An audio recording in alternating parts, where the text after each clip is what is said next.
it's snowing in Central Park and I'm out here by choice. Oh God. Keep me in your prayers, because I'll need it.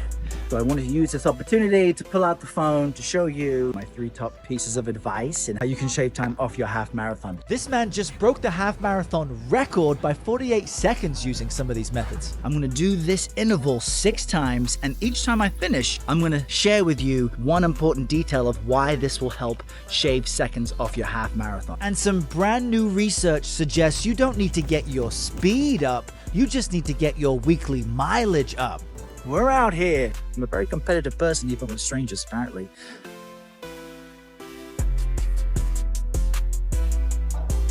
That's right, it's snowing in Central Park and I'm out here by choice. Oh God.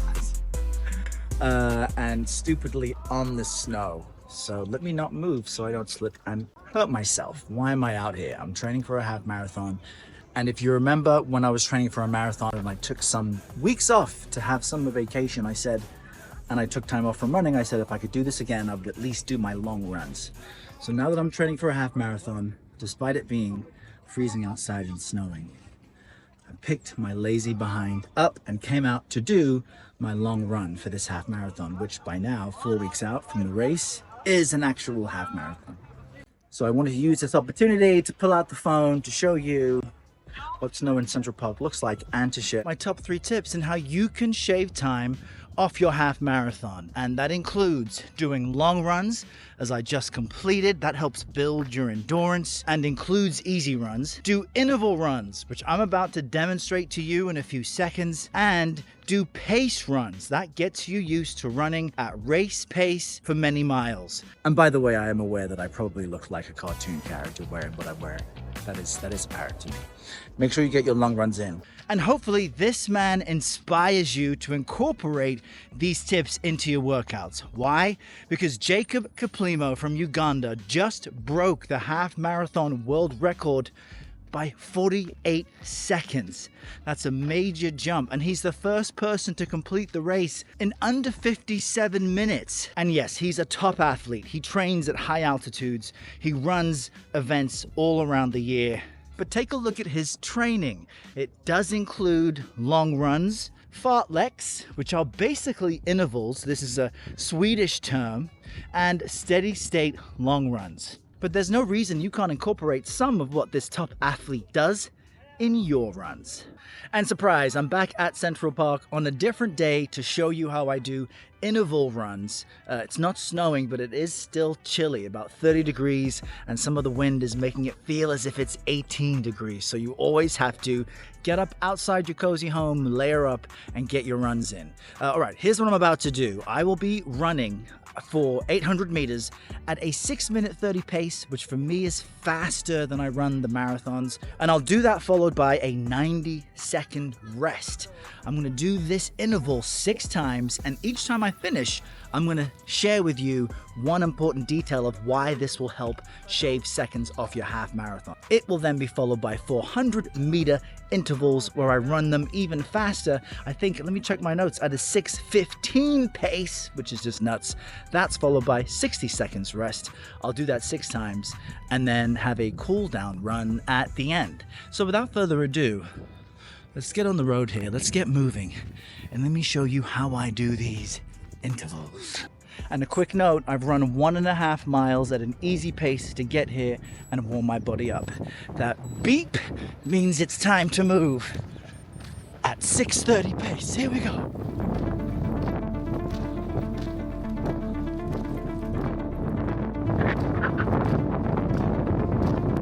My watch will tell me I'm on pace. We're on pace.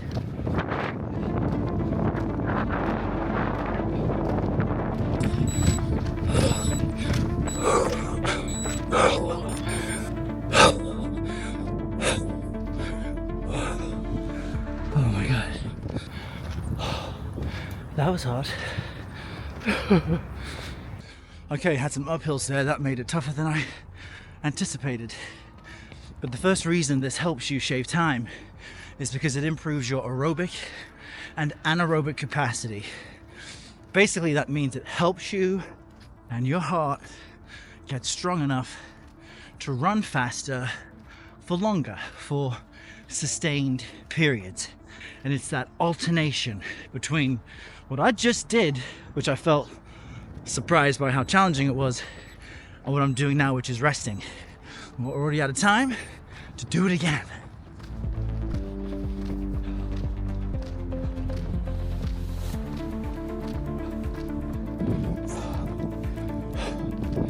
This is kicking my butt. All right, second reason this helps you. Intervals improve your body's lactic threshold. That means its ability to process and clear lactic acid is made more efficient. Ultimately, that delays fatigue over long runs and helps you keep going. But I am not hitting these times, so I need this training. Another quick break and then interval 3.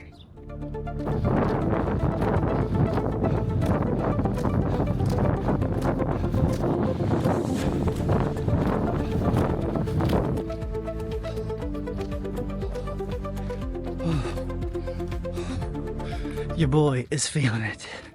The third reason this helps your run is intervals. These bursts help improve your body's speed and efficiency, training your muscles to fire more quickly and build speed over the distance of the run. And it improves your form. I'm gonna need the rest of this break to breathe before we do interval 4.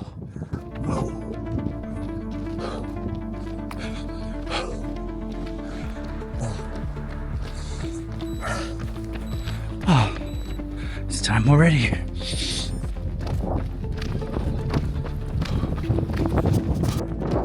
Very thankful for a downhill portion right now.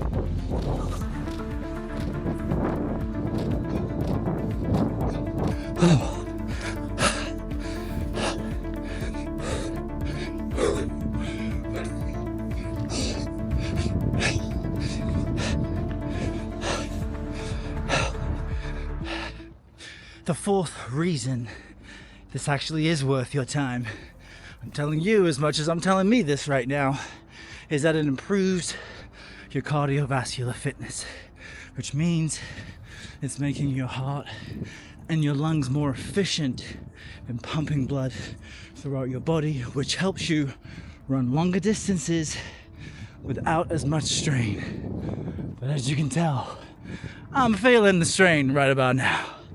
Here we go for interval 5.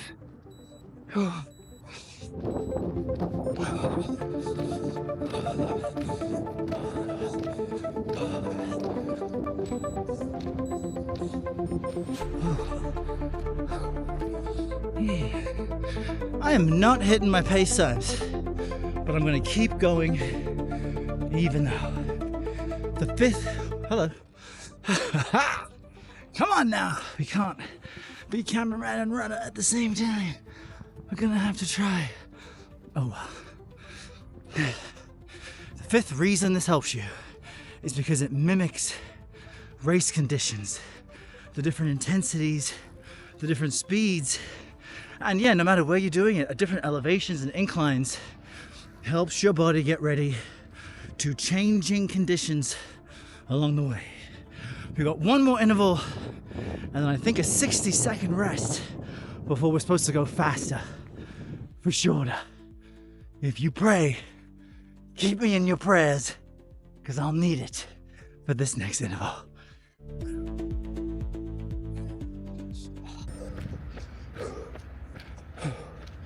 Oh, sweet, 90 seconds rest. Where have you been?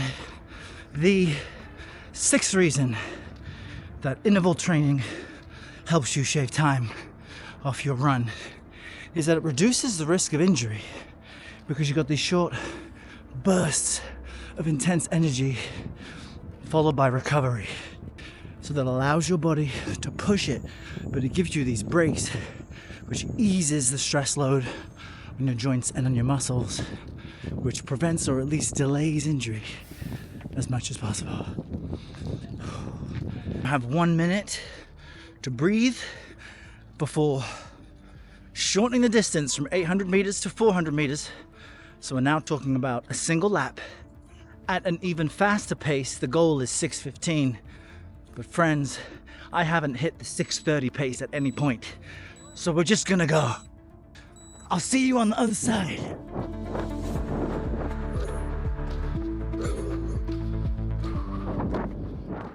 Oh man, and that concludes 8 intervals of 400 meters for what was supposed to be a 6-minute, 15-second mile split. But your boy did them in about 7 minutes because he's tired. My 1 minute of rest time has ended, and now we're doing our 1.5 mile cool down.